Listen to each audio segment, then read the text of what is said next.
Assalamualaikum warahmatullahi wabarakatuh.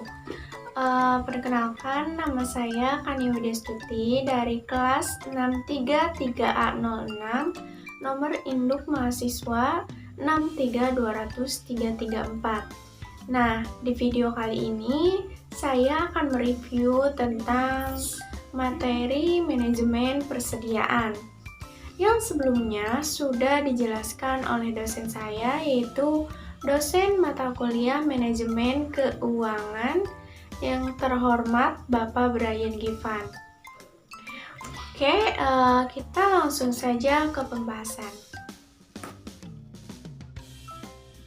Persediaan merupakan suatu modal kerja yang tertanam dalam bahan baku, barang setengah jadi maupun barang jadi, tergantung jenis perusahaannya.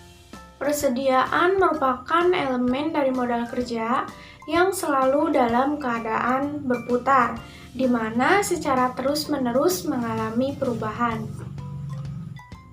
Persediaan berputar yaitu terjadi karena persediaan akan keluar atau akan habis, kemudian digantikan dengan persediaan yang baru masuk.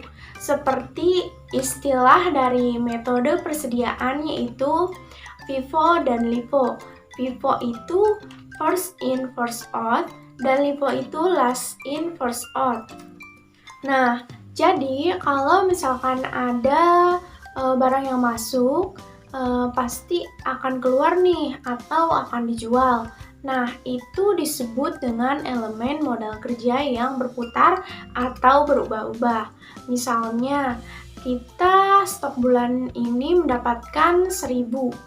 Nah, di bulan selanjutnya kemungkinan kita akan mendapatkan stok sebanyak 500.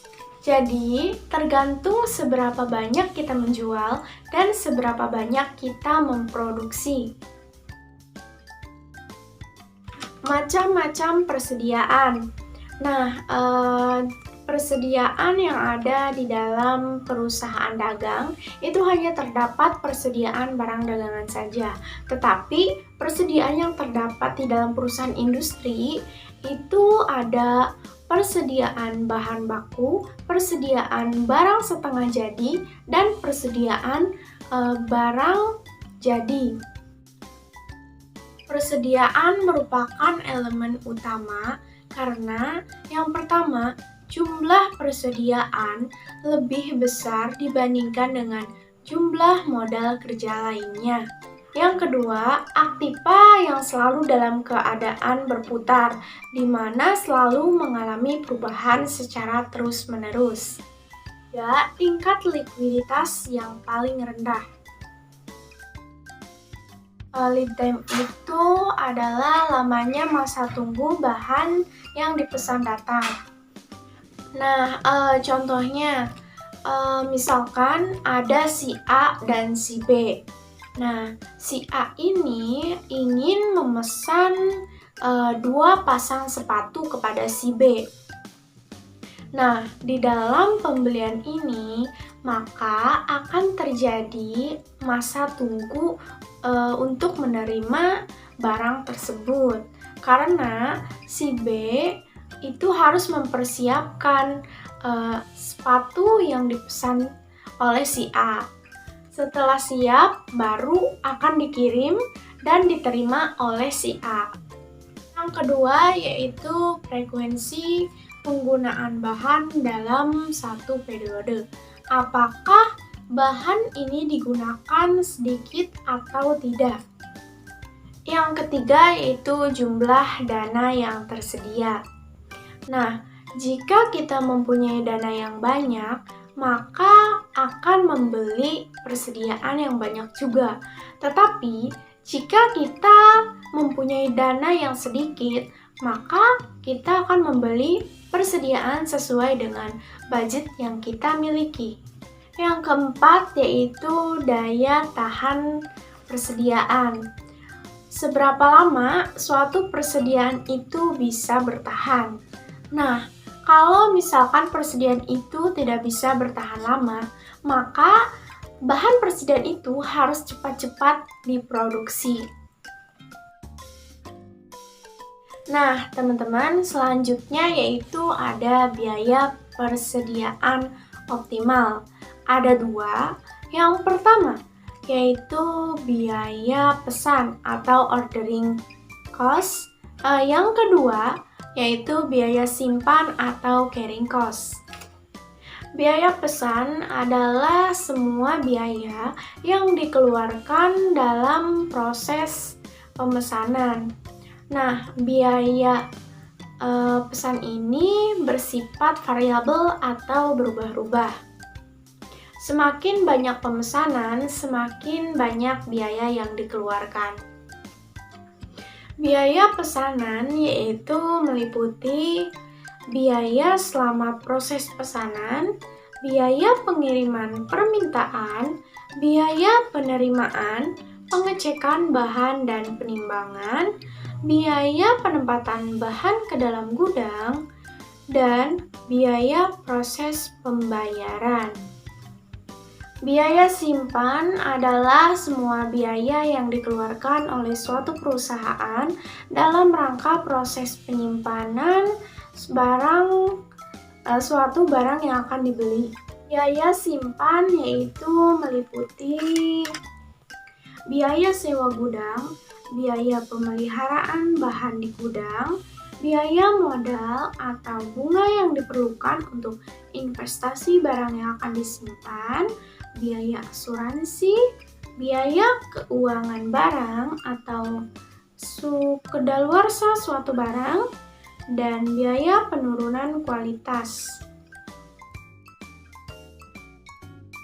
EOQ atau Economical Order Quantity adalah suatu rumus yang digunakan oleh suatu perusahaan untuk mengetahui jumlah pemesanan persediaan, entah itu jumlahnya atau berapa kali ordernya.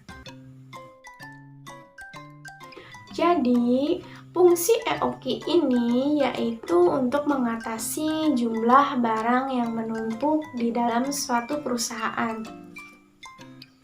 Nah, teman-teman, misalnya nih, kita membeli barang langsung secara sekaligus, maka di dalam suatu perusahaan itu akan menyebabkan menumpuknya barang. Nah, menumpuknya barang ini akan menimbulkan beberapa masalah.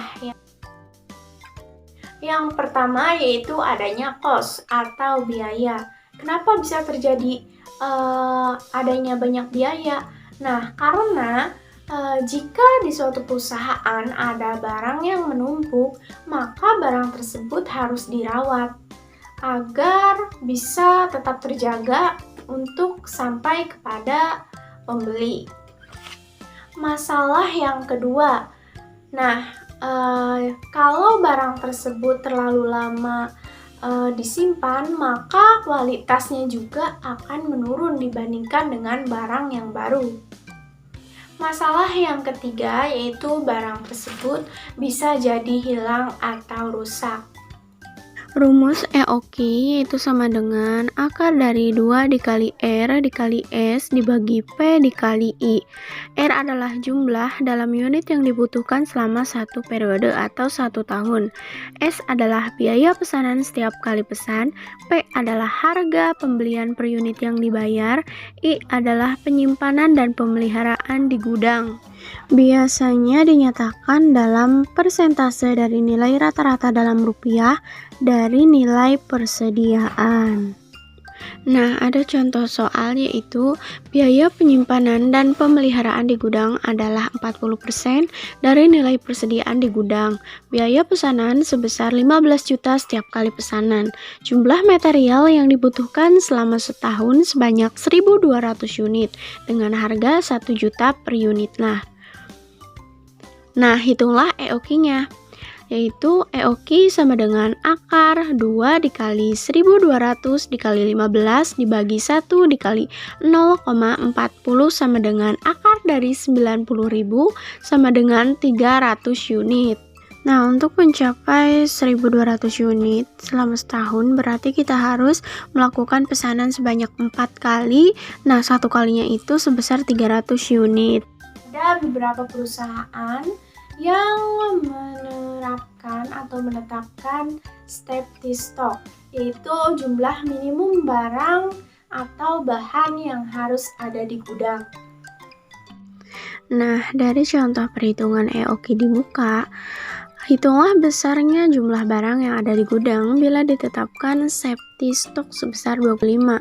Maka EOQ ditambah safety stock 300 ditambah 25 sama dengan 325 unit.